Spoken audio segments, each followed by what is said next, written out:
Jó estét kívánok! Ma újra politikus lesz a vendégem, Orbán Viktor az, akivel ezúttal másképpen beszélgetek. Magyarázatul azonban tegeződésünkre engedjenek meg egy rövid magánmegjegyzést. Orbán Viktorral azonos időszakban jártunk egy egyetemre, s jó néhányszor találkoztunk kollégiumi szobákban, illetve egyetemi klubokban egyaránt. Akkor ő azonos volt azzal a képpel, amilyennek önök is megismerték, farmeros, szakállas, logikusan érvelő, keményen fogalmazó fiú. Azóta mindannyian némiképpen megváltoztunk. Hogy ki mennyire, azt természetesen önök fogják eldönteni úgy 55 perc múltán.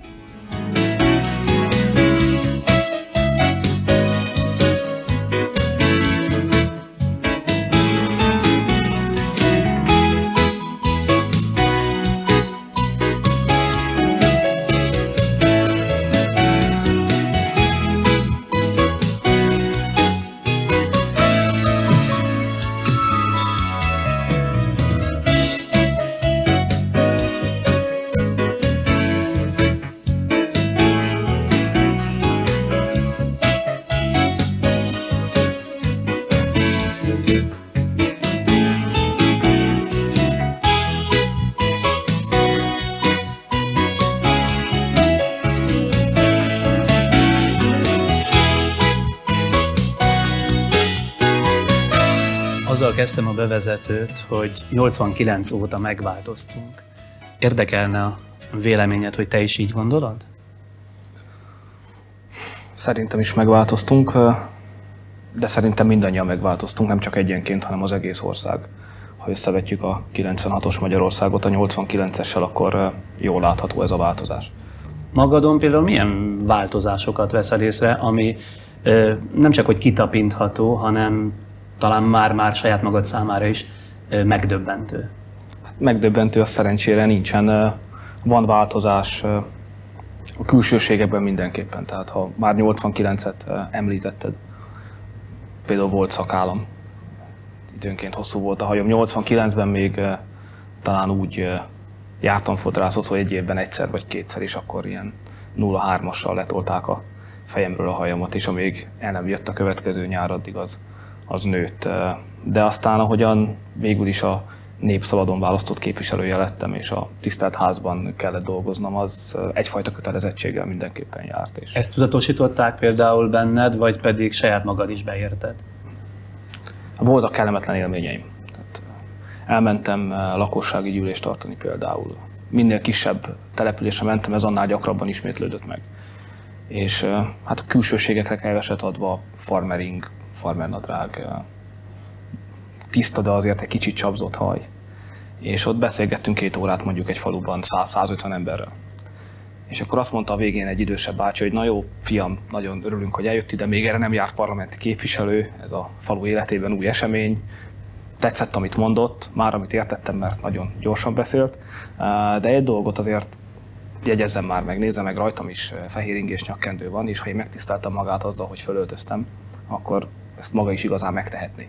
De ezt nem bántóan mondta, hanem csak mint egy úgy az unokának a nagyapja, talán így ez lenne a legjobb hasonlat. És akkor éreztem, hogy nem vagyok teljesen a magam ura.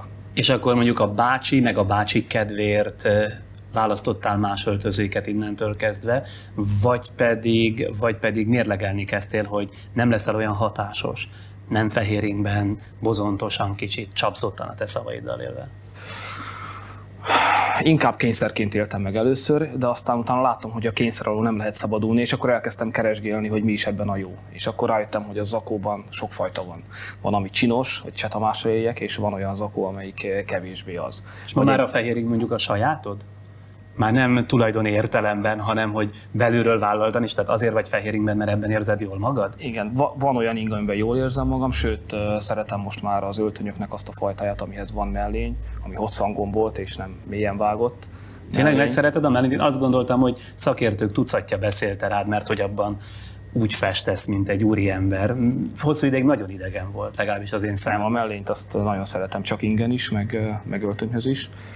de nem lehet engem rábeszélni, tehát ugyan minden párt környékén vannak úgynevezett image emberek vagy tanácsadók, de az én környékemen még egy sem maradt meg, én azt ki nem állhatom. És hát a feleségem az pedig végképp, ha egyszer azt mondanám neki otthon, hogy azt mondták, hogy holnap ezt vegyem föl, akkor azt mondanám, hogy költözek össze az image-essel. Valószínűleg. És például a szakálladról, ha már szóba hoztad, minek vagy kinek a kedvéért mondtál le? Szintén olyan megfontolásból, hogy esetleg a bácsik azt mondhatják vidéken, hogy ez is olyan átláthatatlan? Vagy ettől is olyan átláthatatlan, Orbán úr? Szakállam az hosszabb ideig volt talán, nem emlékszem pont. Szóval nem elvi döntés, hogy mától kezdve nincs szakállam, valahogy elmaradt. Már nem tudom, hogy mikor volt utoljára szakállam, de nyaranta például, amikor nincs parlament, akkor ezt a divatosabb 2-3 hetes borotválatlan arcot azt szeretem. De ha csak összereplés van, akkor vagy szakál van, vagy borotvált arc. A köztes állapot az rossz benyomást kelt, és valóban én is úgy érzem, hogy mintha nem lennék megmosakodva. Na most túl a külsőségeken, én arra kérlek, hogy nevezd meg mondjuk 3 jelentős politikai, pályafutásod szempontjából jelentős momentumot az életedből, eddigi életedből, illetve 3 olyan személyt, aki befolyással volt saját politikai, meg politikusi attitűdöt kialakítására. Biztos, hogy 3 meg tudok nevezni, de néhányat talán sikerül. Mondjuk események közül az a 81-es lengyelországi puccs, amikor leverték a Jaruzelszkijék a Valenza-féle mozgalomnak az ellenállását.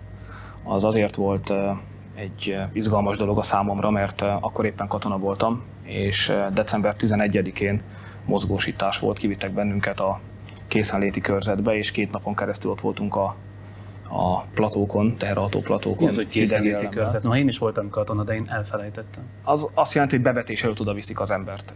Tehát nem a laktanyából vonulnak közvetlenül, hanem van egy sajátos hely, ahol összetartás van, és onnan vezénylik ki éles gyakorlatokra is, és ha kell, akkor harci cselekményekre is a csapatokat. És tartottál ettől, hogy esetleg bevetnek bennünket? Mi nem tudtuk, hogy mi történt. A dolognak ez volt az érdekessége, hogy nem tudtuk, hogy miért visznek ki bennünket, hogy gyakorlat van, vagy valami baj van. Pletykák voltak akkor Romániáról, esetleg Jugoszláviáról, senki nem tudott semmit, csak mindenki félt. És mikor visszavittek bennünket 14-én, azt hiszem 14-én vittek vissza, akkor láttuk az újságokból, mi volt Lengyelországban. És az azért volt izgalmas, mert az Zalaegerszegi egység volt az, amelyik 68-ban, amikor a csehszlovákiai bevonulás volt, akkor mozgósítás alá került, kin is voltak a laktanyának a falán a hősök nevei, akik akkor részt vettek ebben az akcióban az ország nagyobb dicsőségére. No, ez egy olyan élmény volt, ami után jobban foglalkoztatott Lengyelország, és akkor éreztem azt, hogy nem babra megy a játék, nem mármint, hogy nem a hadseregben, hanem az életünk itt ebben a régióban nem olyan, hogy az ember biztos, hogy békésen is párnák között fog meghalni, hanem itt történhetnek váratlan dolgok. Te már akkor is egyébként a politikára érzékenyebb voltál? Hát talán érzékenyebb, de még nem voltam a saját magam ura politikai értelemben, tehát nagyon keveset tudtam a világ politikai részéről, és a nézeteim is úgy inkább alakuló félben voltak, sem mint készen. Talán ma már inkább úgy gondolom magamról, hogy néhány dologban van egy biztos álláspontom, akkor ez kevésbé volt. Így inkább érdeklődő voltam. És ez kicsit meg is viselt ez a dolog, mert hogy ez felvetette az egyéni felelősség kérdését, hogy na, kivisznek, és akkor mi van? Nem azokkal értesz egyet, akiknek az oldalán kivittek. Mit kell csinálnod egy ilyen helyzetben? Szóval ezek rossz gondolatok voltak, nem szerettem azt az időt. No, ez volt Lengyelország. És mondjuk ennek kapcsán Valenza maradt az én számomra egyébként egy olyan személy, akit miután ez úgy összekapcsolódott valahogy az ellenállás Lengyelországban, meg az ő neve, akit mindig figyeltem és nagyon tiszteltem is, és most is dacára annak, hogy elvesztette a köztársasági elnöki versenyfutást, továbbra is nagyon tisztelek. No, talán erről ennyit. Tehát ő volt akkor egy jelentős politikai személyiség, aki hatással volt rád, meg maga az esemény. Igen, rögtön 2 sikerült így van teljesítenem. No, aztán talán személyiségek közül, egy kicsit inkább emberi okoknál fogva, Tőkés László püspök úr az nagyon hatott rám. És most nem annyira a nézeteivel, az egy külön történet, hogy ilyen értelemben miben értünk egyet, és miben nem, hanem a személyisége. Szóval nem láttam még a politika világában olyan embert, akit ennyi helyről, ilyen erővel és ilyen ordinári módon támadtak volna számtalanszor, mint őt. Nem csak az ellenfelei, hanem időnként még a magyarok is, az RMDSZ-en belül is Romániában. Tőkés püspököt mondjuk azt tette számodra szimpatikussá, hogy támadták? Pusztán csak ennyi? Nem, hanem ahogyan viselte. Tehát az a személyiség a politikában az én számomra a Püspök úr, aki a rendíthetetlenségnek a szinonimája. És az ő hatása mondjuk a te attitűdöd alakulásában hogyan tükröződött?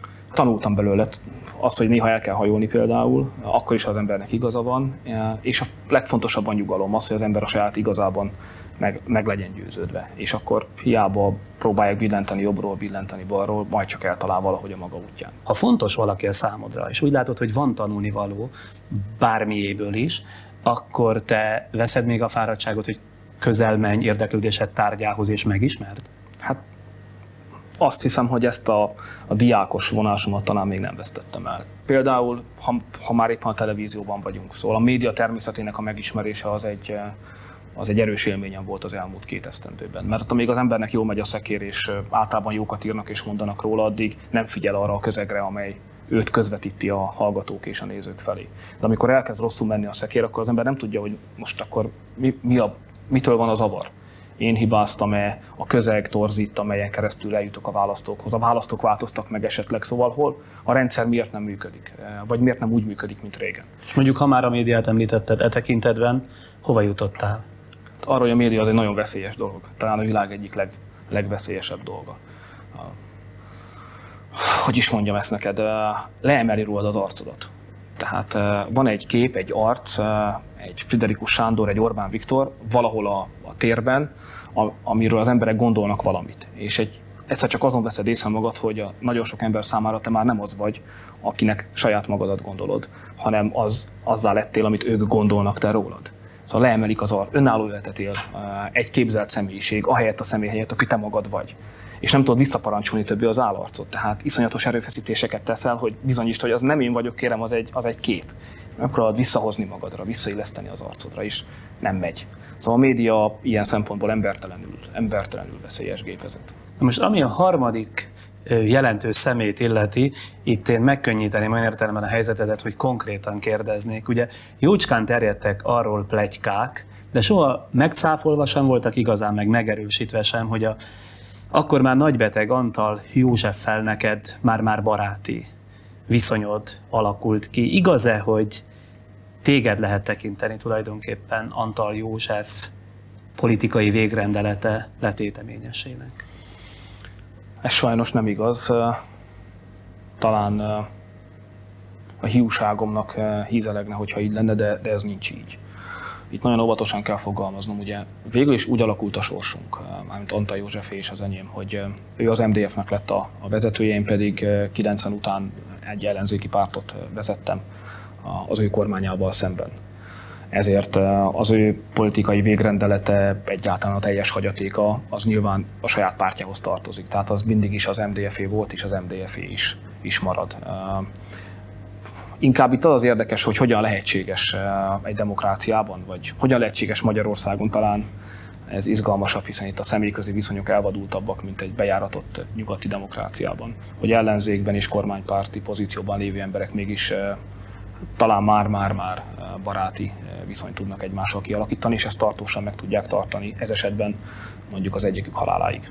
Különösképpen azután érdekes ez, hogy azért a parlamentben nem éppen arról voltál híres, hogy kesztyűs kézzel bántál volna, akár személyesen a miniszterelnökkel. Jól emlékszem, te mondtad azt, hogy hazudik? De nem a miniszterelnök, hanem a kormány.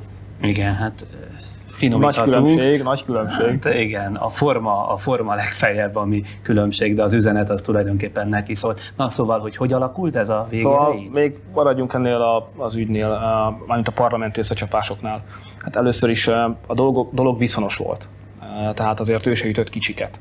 Emlékszem, egyszer keményebb támadás után azt mondta a viszontválaszában, hogy nem is vártunk mást a Fidesz képviselőjétől, és hogyha nem ezt a beszédet hallottam volna, akkor már aggódtam volna Orbán Viktor egészségéért. Tehát azért a maga módján ő is elég nagyokat ütött. Egy dolog volt a fontos, hogy hátulról nem szabadott támadni, és ezt mindig megtartottuk. No, de nem innen indul a történet igazából, hanem az még 1988-89-ből indul, amikor kialakul az MDF, kialakulnak a pártok, és megkezdődik az ellenzéki kerekasztal, valamint az MSZNP tárgyalás sorozata. És akkor ezt kevesen tudják, de az ellenzék az albizottságokba osztotta be saját magát. és én az 1/1-es albizottságban dolgoztam, az alkotmány újraírásával foglalkozó bizottságban, Antal József volt még ebben a bizottságban, Tölgyesi Péter is többek között, 5-en voltunk összesen. És itt alakult ki az a kapcsolat lényegében, amely aztán a haláláig a miniszterelnök úrnak elvitt bennünket, hiszen ott naponta vagy hetente több napon keresztül, naponta több órán keresztül kellett együtt gondolkodni arról, hogy milyen legyen az új magyar alkotmány. Na most egy alkotmányt megírni, szemben a közvélekedéssel, talán az nem egy kodifikációs munka, hanem az az életről szól. Tehát, hogy milyen országban szeretnénk élni, és azt hogyan kell áttenni a jog nyelvére egy alaptörvény létrehozása érdekében. Tehát ez nagyon, nagyon mély beszélgetéseket igényelt. Nem véletlenül nem csak az én kapcsolatom volt ilyen Antal Józseffel, a Tölgyesi Péter egy kicsit másfajta volt, de mégis nagyon szoros. Életkoránál fogva más volt a kapcsolat, de az is egy szoros kapcsolat és tartós kapcsolat volt. De azt te már ekkor megérezted, hogy mondjuk kicsikét rád úgy tekint, mintha a fia lennél? Vagy ilyen kvázi apa-fiúi kapcsolattá nem esedett ez a viszony? Azt éreztem, hogy elnéző. Azt gondoltam, hogy talán valamelyest kedvel, igen, ezzel talán dicsekedhetek magamnak, igen. Ezt őriztette egészen a haláláig, illetve nagy betegségéig oly módon is, hogy mondjuk, ha jól tudom, te voltál gyakorlatilag az egyetlen pártvezér, függetlenül attól, hogy ellenzékben voltál, ugye, vagy ráadásul, hogy ellenzékben voltál, aki felhívtad beteg ágyánál, és érdeklődtél, hogy léte felől. Hát én is hívtam őt, illetve ő is keresett engem. Tehát a halála előtt talán néhány órával, akkor ő hívott föl, illetve az ő emberei hívtak fel, és utána tudtunk beszélni. Valóban néhány órával a halála előtt gyakorlatilag elköszönt. Tehát nem én kerestem őt az utolsó órában, akkor már nem akartam én őt zavarni, hanem inkább ő keresett engem, mert még mondani valója volt. A pletyka szerint tulajdonképpen arról tett ekkor tanúbizonyságot, illetve ezt mondta el, hogy téged tekint az ország jövője szempontjából olyan embernek, aki ha pozícióba jutna, ő nyugodtan halna meg. A legenda az mindig túlmegy a valóságon. Antal József az valahogy szemérmes ember volt. Tehát, hogy nem, ha dicsért is, az nem úgy volt, hogy valami jót mondott neked, hanem valahogy, hogy kiérezted, hogy mintha megdicsért volna, vagy minthogyha elismeréssel szólt volna rólad. De sohasem egyenesen, nem mondta azt, hogy na fiam, ez jó volt. Tehát ez nem ment. Hát sokat beszélt, és mindig hosszan, tehát ezekben a kapcsolatokban sem hazudtolta meg önmagát, a nyilvánosság előtt is olyan volt, mint a személyes kapcsolataiban, tehát hosszan beszélt időnként, néha még körülményesen is. Nagyon figyelni kellett, hogy az ember tudja követni.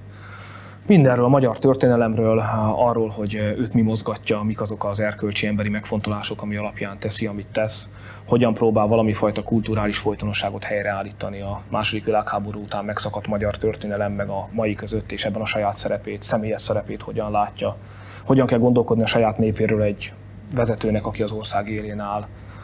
Ilyesmi. Európai történelemről nagyon sokat beszélt, hogy hogyan látja az európai politikának a mostani mozgásait, milyen analógiák voltak a De Gaulle-féle időszakból, az Adenauer-féle időszakból, mármint olyanok, amelyek használhatók a mai magyar viszonyok mellett. Intellektuálisan nagyon érdekes dolgokat mondott általában. Én azt gondolom, hogy csupán valami véletlenem múlt, aztán majd ezt megfejtjük, hogy milyen kis vagy nagy véletlen volt ez, hogy nem egy párt, nem egy uralkodó, tehát egy kormányzó párt elnökével ülök itt és beszélgetek, aki mondjuk 1996 nyarán mindenképpen olyan helyzetbe jut, hogy részesévé válik a hatalomnak, hanem egy ellenzéki párt vezetőjével. Sokan gondolták szerintem így, és mondjuk csak oda akarok kiukadni, hogy mennyire a véletlenem múlott szerinted. Egyáltalán véletlennek volt-e szerep, hogy ez így alakult, hogy a Fidesz majd 30%-ról végül is hát ilyen alig 7%-os? 7,5, akkor több mint 7%-os zuhanó repülésbe kezdett. Politikában van valami, ami csodálatossá teszi bizonyos mértékig. Ez pedig az, hogy általában a fontos dolgokról nem lehet tudni, hogy mi miért történt úgy, ahogy történt. Tehát nem hiszem, hogy van ebben az országban akár egyetlen olyan ember, aki pontosan meg tudná azt mondani, hogy mondjuk a 94-es parlamenti választások eredménye az miért úgy alakult, ahogy alakult. Találgatni lehet, valószínűségeket megállapítani, talán még azt is lehet, de bizonyosságot erről soha senki nem fog tudni, mert hogy ez egy pszichológiai kérdés, hogy ez a nemzet miért volt pszichológiailag éppen abban az állapotban 1994 májusában, hogy ezt a döntést hozza. Vagy miért volt 1990 márciusában egy olyan lelki helyzetben, hogy az lett a választás eredménye, ami akkor 1990-ben lett. Tehát nagyon nehezet kérdezel, ha arra akarsz tőlem választ kapni, hogy vajon miért szerepeltünk mi a várakozások alatt. Az első az, hogy az ország mást akart, mint mi. És egy darabig ez az ország azt akarta, vagy legalábbis többségében, igen, amit ti. Igen, de aztán egy idő után már nem azt akarta. És gondolod, hogy az ország tért el? Saját elképzelésétől? Azt hiszem, hogy talán igen. Megnőtt az országban a kétségbeesés. Tehát 1992 és 94 között úgy éreztem, hogy a gazdaság helyzetének alakulása miatt és az életszínvonal zuhanása miatt egyfajta kétségbeesés lett úrrá az országon. És erősödött az a gondolat, hogy ezt a kormányt, mármint az akkorit, 94 között uralkodó kormányt mindenképpen le kell váltani, és helyette az egész ellenzéket magába foglaló kormányt, MSZP, SZDSZ, Fidesz kormányt kellene hatalomra juttatni. És mi úgy gondoltuk, hogy ez egy rossz ötlet. És mi megpróbáltuk elmagyarázni, hogy tisztelt polgártársak, értjük az indítékokat, de szerintünk ennek nem lesz jó vége. És mi szeretnénk most megmondani nektek, hogy magunk részéről nem is akarunk részt venni egy ilyen kormányban. És ez nem tetszett a választóknak, mert ők ezt a kormányt, egy MSZP, SZDSZ, Fidesz kormányt akartak. Ennyi indokolhat egy ekkora zuhanó repülést? Mondtam, hogy több indok kell hozzá. Én ezt tartom a legfontosabb indoknak, de kellett hozzá nyilván jó néhány más indok is. Személyesen bármit is ebből magadra vállalsz? Hogyne, több mindent, hiszen követtem el kisebb-nagyobb taktikai hibákat, de az alapkérdése nem volt módon változtatni. Nevesítenéd? Szerintem a közvélemény velem kapcsolatban mindig megosztott volt. Ma már másképpen emlékszünk, de ha visszagondolsz mondjuk 1989. június 16-ára, hogy akkor olyanok is, akik egyetértettek azzal a beszéddel, amit akkor éppen nekem volt módom ott elmondani. Ez ugye a híres oroszokat kiutasító beszéded. Hát, legyünk szerényebbek, ahol próbáltam emlékeztetni az országot arra, hogy nincs teljes nemzeti függetlenségének birtokában.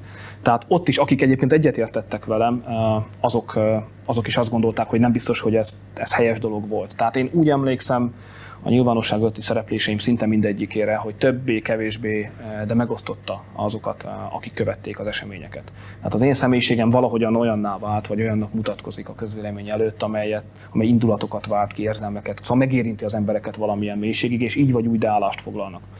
Szóval én nem vagyok ez a félrehúzódó, mindenről valahogy mindenkinek tetsző dolgot mondani akaró, az egész országnak egyszerre udvarolni akaró politikus. És miután a személyiségem ilyen, ezért szerintem 89-től kezdődően mindig valamilyen mérték, mindig volt egy olyan része az országnak, ami sohasem tudta volna elképzelni, hogy szimpatizáljon velem. Azt hiszem, ez személyiségi, vagy habitusbeli kérdés is. Igen, de azért azt valószínűleg észlelned kellett, hogy azért a népszerűséged lejjebb esett, még ezzel a sok ellentmondással együtt is. Tehát, hogy kevésbé jelented azt az ország számára, mint amit jelentettél akár 1989-ben, meg még az azt követő években, akár 92-ig. Ez úgy mutatja egyfelől a statisztika is, de ne higgyünk el mindent a statisztikának, ez ma úgyis divat.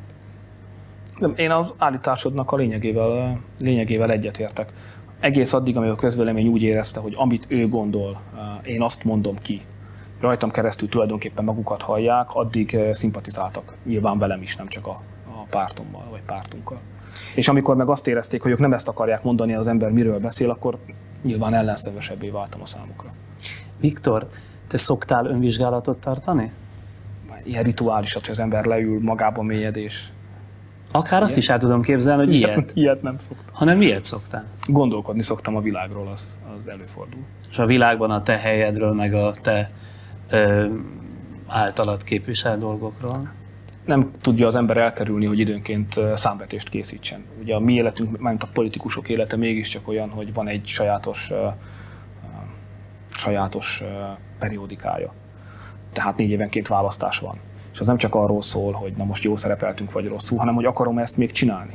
És van-e értelme ezt csinálnom? És amit csináltam, az helyes volt-e? És ha nem volt helyes, akkor most nem kellene inkább abba hagyni és más pálya után menni. Tehát 4 évenként le kell ülni, és számot kell adni az embernek saját maga számára is. Én nem ilyenre gondoltam, tehát nem ilyen politikai önvizsgálatot, hanem saját személyiségedet illetően. Hiszen arról beszélgetünk az imént, hogy a közvélemény miképp gondolkodik felőled. Általában szoktam gondolkodni arról, hogy miért teszek, de mondom még egyszer, ezt a leülök, köldökömet nézem, és most rituális önvizsgálatot tartok, ilyet nem szoktam tenni. Mi a kontrollod? Vagy ki? Hát először is a közönség maga. Ebből a szempontból rokon szakmá lenne a miénk.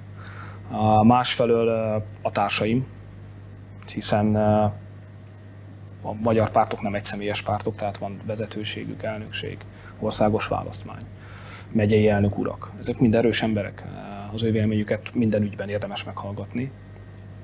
Akár még egy tévéműsor után is el fogják mondani nekem, hogy megnéztek és na mit gondoltak róla. Ha nem kérdezem meg őket, akkor is el fogják egyébként mondani. Tehát nálunk ennek megvan a belső kultúrája. És ez a belső kultúra megengedő, hogy el is mondhatja azt, amit gondolnak? Miért ne tehetnék? Nem tudom, mert már túlzottan esetleg tisztelnek. Vagy gondolnak mondjuk egy következő helyzetre, amikor majd a kártyaleosztás történik. Nem. Nálunk ez nem divat. Hát egy Fidesz elnökségi ülés, vagy egy Fidesz országos választmány, vagy megyei elnöki értekezlet az olyan, mint régen volt valamikor 88-89-ben, az nem változott. Mindenkinek ötlete van, meglátása, véleménye, kritikája, nem, az rendjén van. Akár levetjük a nyakkendőt, föltűrhetjük az ingőt, és akkor úgy kinőhet a szakállunk gyorsan, és mindenki úgy érezni, hogy 1988-89-ben vagyunk. A belső kultúrája a pártnak ebből a szempontból szerintem nem változott. De azért azokon én megdöbbenek, hogy mondjuk a Fidesz, ami ugye a fiatalok pártja, és bár az egyre öregedő fiatalok, de minden esetre mégiscsak a fiatalok pártjaként van számon tartva még az ember lelkében is.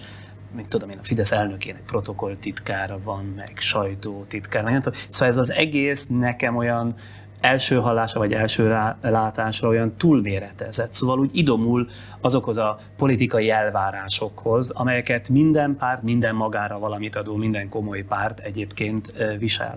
Nálunk azért ez nem úgy van, mint másoknál szerintem.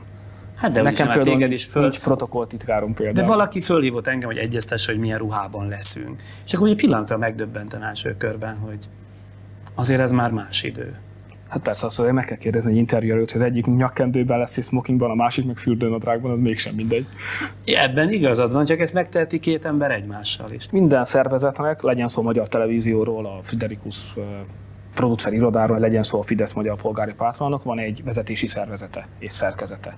Így nálunk is van, tehát van 4-5 közeli munkatársam, ezeket úgy hívjuk, hogy kabinettagok, van egy saját elnöki kabinetem, és ott egy munkamegosztás van, tehát ha mondjuk 3 hónapig eltűnnék bármilyen okból, akkor persze talán föltűnne, hogy kevesebbet szerepelek, de minden ügy menne tovább, mint hogyha egyébként minden reggel megjelentem volna a hivatalomban. De hát ez a felelősség kérdéséhez tartozik, hát nem lehet úgy irányítani egy nagy felelősséget viselő vállalatot, vagy akár pártot, hogy minden az elnök személyétől függjön. A tekintetben mi a véleményed? Mennyire vagy te jó emberismerő? Inkább kevésbé. Örülök, hogy ezt válaszoltad, ez minden esetre a kérdésem hátralévő részéhez képest taktikus válasz volt, ugyanis híreim szerint olyan tulajdonságokat és szándékokat látsz bele emberekbe, amelyek időnként a kívülállót egy pillanatra elgondolkodtatják. Mondjuk mondom konkrétan, hogy mire gondolok, amikor, és ezt egy újságcikkben olvastam, egy komplett összeesküvés elméletet vonultattál föl egy interjúban Fodor Gáborral kapcsolatosan. Én ezzel például meghökkentem. Vannak nagyon szigorú és könyörtelen tények. Azok önmagukért beszélnek, nem szükséges, hogy azokat kommentáljam. Nem kell kommentálni, csak a tényeket. Hát a mi pártunk úgy döntött, hogy ebben a kormánykoalícióban, ami most föláll, nem vesz részt. Mindig is azt mondtuk, hogy szerintünk az ország bajaira ez a mostani megoldás, ez a mostani kormánykoalíció nem talál majd gyógyírt, vagy nagyon kevés az esély arra, hogy gyógyírt találjon, ezért nem kell részt venni egy ilyen kormányban. A programunkat valószínűleg nem tudjuk ebben a kormányban érvényesíteni, az elmúlt 2 esztendő úgy érzem, hogy ezt a félelmünket igazolta is. Ezzel szemben Gábor mindig azt mondta, hogy ha ez a kérdés előkerül, akkor az MSZP-SZDSZ kormányra igent kell mondani. És aki igent mondott, az ment. Aki nemet mondott, az maradt ellenzékben velünk. Ez szerintem nem egy bonyolult történet. Nem nagy vesztesége a Fidesznek, hogy így alakult? De azt gondolom, hogy vesztesége a Fidesznek. Hogy mekkora, azt nem tudom megmondani, de minden tehetséges ember, aki elmegy más párt irányába, az veszteség. De ugyanakkor... Csak ezen a szinten veszteség? Csak ezen a szinten. Mert hogy ugyanakkor bizonyos kérdéseket egy idő után nem lehet megkerülni. Tehát azt, hogy valóban jó pártban van-e az ember. Ez 1988-89-ben nem volt kérdés. Mert hogy a pártok gomba módjára gyorsan szaporodtak és alakultak, világos volt a cél, megdönteni az egypártrendszert, hazaküldeni az oroszokat, kiépíteni valami magántulajdont, és így tovább. Tehát ezek egyszerű célok voltak. De amikor az élet fontosabb politikai aspektussal is rendelkező kérdései kerültek elő, akkor már mindenkinek el kellett gondolkoznia, hogy vajon jó pártban van-e. És nagyon sok ember jött rá arra, hogy valójában ő nem abban a pártban van a helyén, ahol most éppen ül, hanem egy másik pártban. Az előző válaszod tükrében kérdezem, te Fodor Gábort némiképpen vagy teljes mértékben árulónak tartod? Nem szoktam ezen a nyelven fogalmazni a nyilvánosság előtt. Akkor jól értem a választ. Nem kell, csak bólincsál. Én egy világos választ adtam erre a kérdésre. A mi nézőpontunkból minden párt elhagyásnak, más párthoz való átigazolásnak van morális tartalma, nem csak politikai természetű. Arra talán személyesen tudsz felelni, hogy mennyire tekinted, vagy tekintetted saját kudarcodnak? Jelentős mértékben. Ez például egy komoly hiba volt 90 és 94 között. Hamarabb kellett volna tiszta vizet önteni a pohárba. Tehát, ja, hogy ilyen értelemben. Persze, nem szabadott volna engedni, hogy a választási kampányt megelőző utolsó néhány hónapban törjön felszínre ez a konfliktus, hiszen világos volt, hogy a gondolkodása azoknak, akik később elmentek a pártból, jelentősen különbözik a Fidesz fő áramának a gondolkodásától, értékvilágától. Vagy meg kellett volna kötni egy megállapodást, hogy akkor mennyi ideig és hogyan tudunk egymással együttműködni, vagy hamarabb kellett volna törésre vinni a dolgot. Én azt éreztem végig, hogy talán van bennem annyi erő és képesség és meggyőző erő, vagy nem is tudom micsoda, talán lelki talentum, hogy meg tudom győzni azokat, akik el akarnak menni, bármikor is történjen ez meg, hogy a választásokig nem mehetnek el, mert az felelőtlenség. A választások előtt egy ilyen lépés az addigi közös munkánkat rombolhatja le. De nem tudtam sajnos ezt a meggyőző erőt nem tudtam bemutatni. Én változatlanul Fodor Gáborról beszélek, vagy beszélnék, hogy mennyire annak a következtében állt elő ez a helyzet, hogy kettőtök között mindvégig érezhető volt egy kimondatlan rivalizálás. Tehát nyilvánosság elé nem vittétek bár, de ezt a színfalak mögött jócskán lehetett tapasztalni, meghallani. Igen, de valójában nem a személyeink közötti, szóval nem személyes az ügy, hanem hogy más gondoltunk a világ fontos kérdéseiről, és más gondoltunk arról, hogy mi lenne kívánatos Magyarország számára. Tudom, hogy te nem vagy híve az ilyen emelkedett fogalmazásnak, szóval nem szívesen tárod a nyilvánosság elé mindazt, amit gondolsz, pláne meg az érzelmeidet, de valaha is, amikor végig gondoltad az eset után, hogy mi történt és hogy történt, fájt? Mármint baráti értelemben? Nem. Politikailag fájt. Tudod, milyen az? Azt nem. Barátilag tudnám. Hát akkor sajnos nem fogom tudni neked elmagyarázni. A másik meglepő felfedezésem, hogy egy nagyot váltsak, hogy az előző kormány idejében, tehát az MDF időszakában vallott nézeteitekkel szemben ma már mintha egészen más vonalat képviselnétek. Miközben ugye azt nyilatkozod, mikor ezt szóba hozzák, hogy tulajdonképpen ti ugyanazok vagytok, ugyanazt csináltok, csak a kor változott itt. Fidesz 1988-ban alakult, és akkor én egy éppen csak frissen ősült ember voltam, nem volt családom sem. És ma pedig írunk 1996-ot, van 3 gyerekem. Nyilván egészen másképp kell gondolkoznom a világról, hiszen mások az életkérdései a számomra, mint amik voltak 1988-ban. Ez nem múlik el nyomtalanul. Nyilván az ember másképp gondolkodik a saját életéről akkor, amikor csak saját magában kell gondolkodni, és másképpen gondolkodik, amikor rájön, hogy az élete az meghosszabbodott, mert vannak gyerekei. Amikor rájön arra, hogy az ország sorsát érintő döntés, az nem egyszerűen az ő sorsát érintő döntés, hanem esetleg táblatokat nyit, vagy veszel a saját gyerekei elől vele. Szóval ez egy teljesen más lélektani helyzet. És az ország kérdései is megváltoztak. Tehát én azt gondolom, hogy egy politikus az mit csinál? A politikus az érzékeli a köz legfontosabb kérdéseit, és megpróbál azokra valamilyen választ adni. De Magyarország kérdései 1989-ben mások voltak, mint amilyenek 1996-ban. Ne feledd a szavadat, itt fogjuk folytatni, csak amikor te azt mondod, hogy az ország helyzetéről való gondolkodás az felelősséget igényel, stb. Te tényleg úgy élsz és úgy foglalkozol bármivel, hogy ez lebeg a szemed előtt, hogy ez Magyarország jelene és jövője szempontjából milyen döntést igényel? Hát a fontosabb kérdések esetében azt kell mérlegelnem, hogyha azt mondjuk, hogy A, annak milyen következményei lesznek Magyarország számára, és azt mondjuk, hogy B, akkor milyen következményei lesznek. Ez elkerülhetetlen, hogy végig gondold. Ezt nem tudod megtakarítani. Hol van bekalkulálva a tévedés, vagy a tévedhetőség lehetősége? Hát a többpártrendszer a magyarázat erre. Tehát miután mindenki tévedhet, azért nem lehet egyetlen párt. Azért kell több párt, kell ellenzék és kell kormánypárt, kell vita, kell parlamenti közvetítés például, hogy lehessen látni, hogy itt nem evidensek a válaszok egy-egy kérdésre, többfajta válasz lehetséges, és a jót kellene megtalálni, és ezek a válaszok egymással megbirkóznak a nyílt színen. Ez a válasza minden modern demokráciának a te kérdésedre, hogy tévedhetetlen-e? Nem. Más kérdezek. Miért van az, hogyha bárki bármilyen módon bírálni merészeli mondjuk a Fideszt, akkor azt ti, és személyesen te is ugyancsak van erre néhány interjú bizonyíték, a média vagy az értelmiség támadásának tulajdonítjátok, és meglehetősen sokszor mondogatjátok azt, hogy ösztűz zúdul a Fideszre.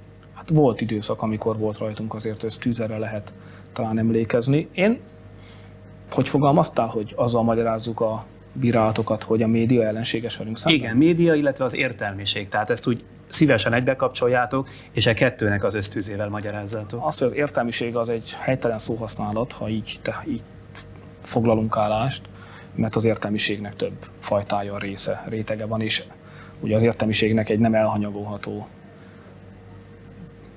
mondjuk úgy, hogy csoportja vagy csoportjai azért bennünket is, tehát a Fidesz Magyar Polgári Pártot is, vagy az ellenzéket, szabad így fogalmaznom talán, támogatják. Tehát az értelmiség egyik része támogat bennünket, az értelmiség másik része pedig inkább támad, mert ők a kormánypártokat támogatják. Ez szerintem logikus, hogy így legyen a világon általában, mindenhol így van. De az, hogy nehezen töritek a bírálatot, az egy kicsit nekem azzal magyaráztatik, aztán lehet, hogy nincsen igazam, sőt valószínűleg biztosan, hogy magatok is úgy gondoljátok, hogy tévedhetetlenek vagytok. Tehát amikor az előzőhöz kötöttem, akkor én erre gondoltam. De Sándor, itt beszélgettünk immáron, nem tudom, 40 perce.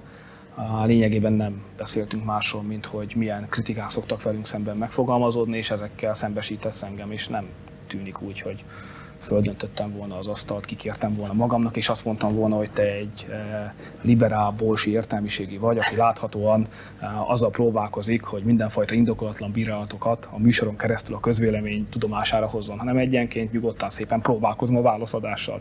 Én nem hiszem, hogy a mi magatartásunk általában ettől eltérő lenne. Én ilyen hétköznapi újságolvasó vagyok, és valóban úgy követem az eseményeket, ahogy az emberek többsége. De azon is megütköztem, amikor a minap azt láttam, hogy volt ez a jelképes Expo temetés, és ezzel én nem foglalok állást természetesen az Expo ügye mellett, amelyen részt vesz a Fidesz is, miközben egy cikkben meg azt olvasom, hogy annak idején a Fidesz támadta majdnem a legkeményebben az Expo gondolatát. Tehát én ezekben veszem észre azt a iszonyú nagy eltérést. Amire persze megint mondhatod azt a választ, amit mindig mondtál, hogy a 90-es évek elejéhez képest ma nem ugyanaz a helyzet.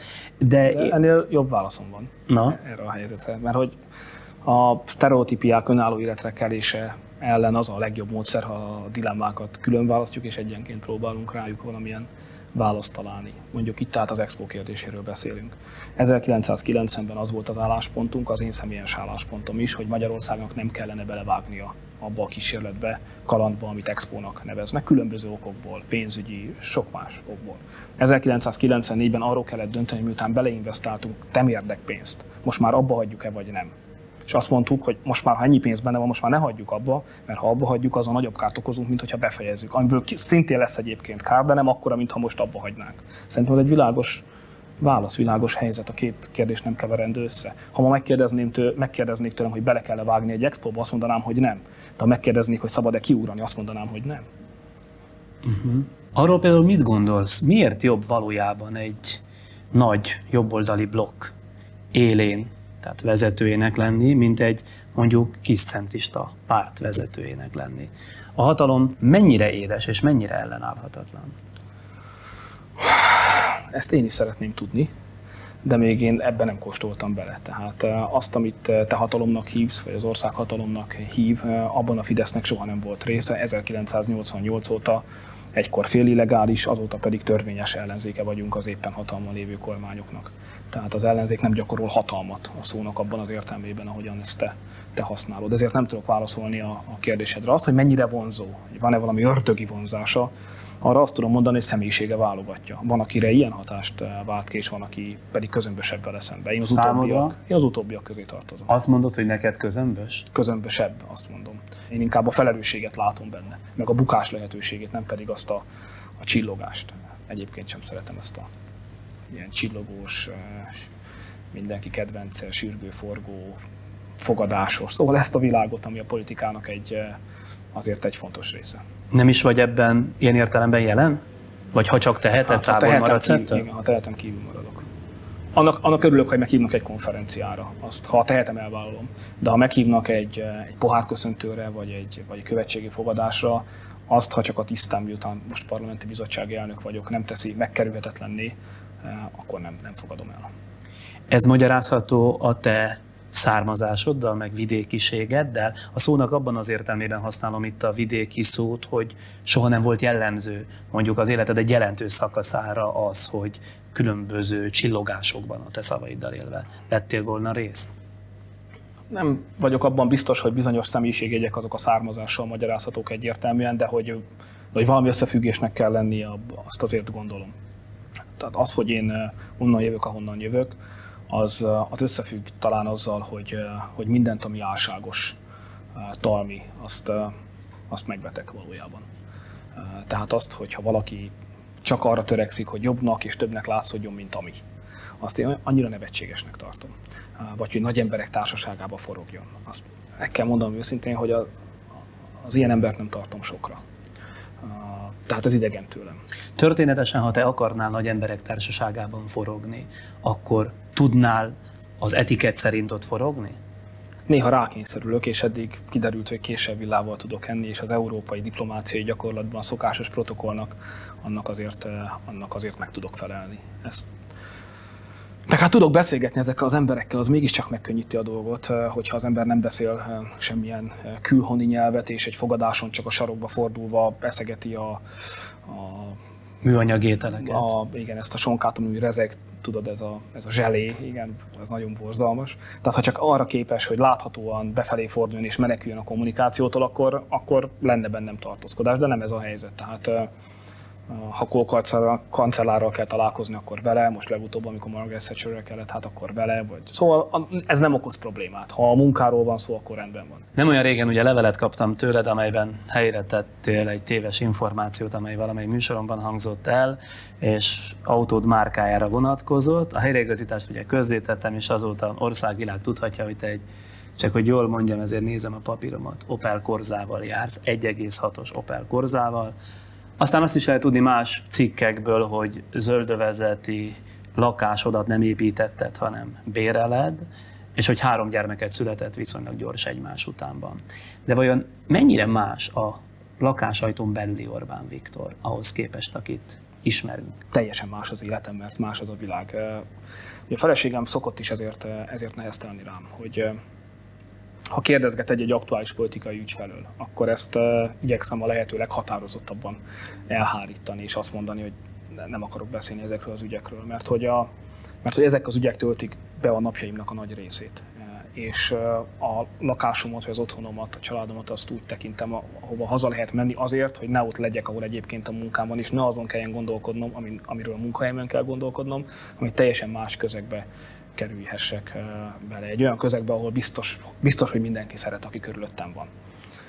És akkor ez azt jelenti, hogy mondjuk a feleségeddel nem is szoktátok elemezni a te politikai szerepléseidet, hogy mit mondtál mondjuk a parlamentben, vagy egy nagy gyűlésen? Azt azért el szoktam mondani az Anikó időnként, de leginkább akkor, hogyha valami nem stimmelt.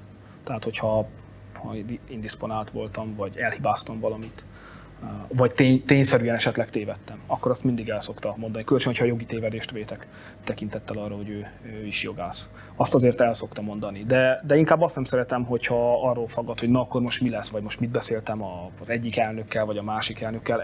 Ezt igyekszem amennyire lehet kiszorítani a lakásból. És vannak például következetesen végigvitt elveid, melyekben a magánéletedben tartod magad, vagy melyek révén a magánéletedben is ezekhez tartod magad, esetleg épp a gyerekeiddel szemben? Hát, hogy mondjam, ilyen rigorózus, szilárd elveim azok nincsenek, de meggyőződéseim vannak, amelyeket szeretnék a helyzethez igazítottan érvényesíteni a gyermekeim nevelésében. Mondd konkrétan. Hát, szóval szeretném azt, és próbálom afelé terelni őket, hogy önálló személyiségek legyenek. Tehát legyen saját véleményük különböző ügyekről. hogy legyenek önállóak. Tehát ha valami ügy van, akkor ne berohanjanak hozzám, hogy ezt intézzem el, hanem intézze el. Elküldöm őket bevásárolni, nem megyek be velük, hanem kint megvárom őket a bolt előtt, hogy el tudják-e intézni. Tehát a saját lábra állás minél hamarabb, minél gyorsabban, ez az egyik ügy, amit fontosnak tartok. A másik, hogy ugyanakkor valamilyen rendnek kell lenni. Tehát vannak viselkedési normák, amiket nem lehet megsérteni. Tehát hiába 4 éves csak a fiam, az asztalra nem teheti fel a lábát. Persze ravasz gyerek is, ezért amikor rászolok, hogy nem teheti fel a lábát és leveszi, akkor utána nem fölteszi, hanem fölé tartja például. Vagy amikor azt mondom, hogy nem állhat mezitlába hidegkőre, akkor úgy áll a szőnyeg célra, hogy azért a lábujja mindig lelógjon. Szóval nehéz velük, mert jól küzdenek természetesen, amikor az apai szigorról van szó. És hát azt azért elvárom, hogy az édesanyjukkal tisztességesen beszéljenek, a nagyszülőkkel is tisztességesen beszéljenek, és azért nagyon szeretném, hogyha egyfajta nem oktroyált, nem szülői, hanem olyan tekintélynek fogadnának el, olyan tekintélyű embernek, akivel lehet beszélni. Tehát, hogyha gondjuk, bajuk van, nem tudnak valamit a világról, és bizonytalanok az értékítéletükben később majd, akkor jöjjenek hozzám, nem azért, mert én az apjuk vagyok, hanem mert velem érdemes ezekről beszélni. Tehát szeretném azt, hogy amikor már felnőttek lesznek, akkor ugyanúgy meg akarják velem beszélni az ügyeiket, ha fontos dologról van szó, mint amikor azért tették, mert rám voltak utalva. Tehát szeretném, ha tekintély maradnék a számukra akkor is, ha ők már régen önálló, remélem nálam sikeresebb emberek lesznek. Na, hát ez most egy ilyen meglepő fordulat volt. Mi az, hogy nálad sikeresebb emberek? Te nem érzed a saját bőrödben sikeresnek magad? Nem, azt hiszem, hogy nem érzem. Sok minden van, amit szerettem volna elérni, de ez idáig még nem sikerült. Nem tudom, hogy sikerülhet-e még valaha az életben, de ez idáig nem. Különösen a politikára nézve igaz ez, hiszen azért a magánéletemben talán amit egy ember boldogságban megkaphat, azt én megkaptam, de a politikában, a szakmámban, a hivatásomban ott még nem. A feleségem szokta azt mondani, amikor nagyon el van keseredve, és úgy kiadja magából ezt a keserűséget, hogy ha jól végignézem a saját politikai pályámat, meg a Fideszét is 88-tól kezdődően, akkor annyit sikerült elérnünk több éves, izzadságos, kemény munkával, hogy ma azok jóval nagyobb hatalmat élvezve alkotmányos úton vannak kormányon, akikkel szemben egyébként 1988-ban a Fideszt létrehoztuk. Tehát ha innen nézem ezt a jó néhány esztendőt, akkor ez inkább ez idáig egy kudarc története, nem pedig egy sikeré. Szerinted ez az ország akarja, hogy egyszer te legyél az ő embere? Most nem akarja. De hogy egyszer? Hát azt nem tudhatjuk, Sándor. Most nem akarja. 1994-ben ezt elég világosan és félreérthetetlenül adták mindannyiunk tudomására. Hogy mit hoz 98, azt nem tudom. Nem kizárt, de biztosan ezt nem lehet venni. Sőt, valószínűsíteni is több lenne, mint önbizalom. Köszönöm szépen az interjút.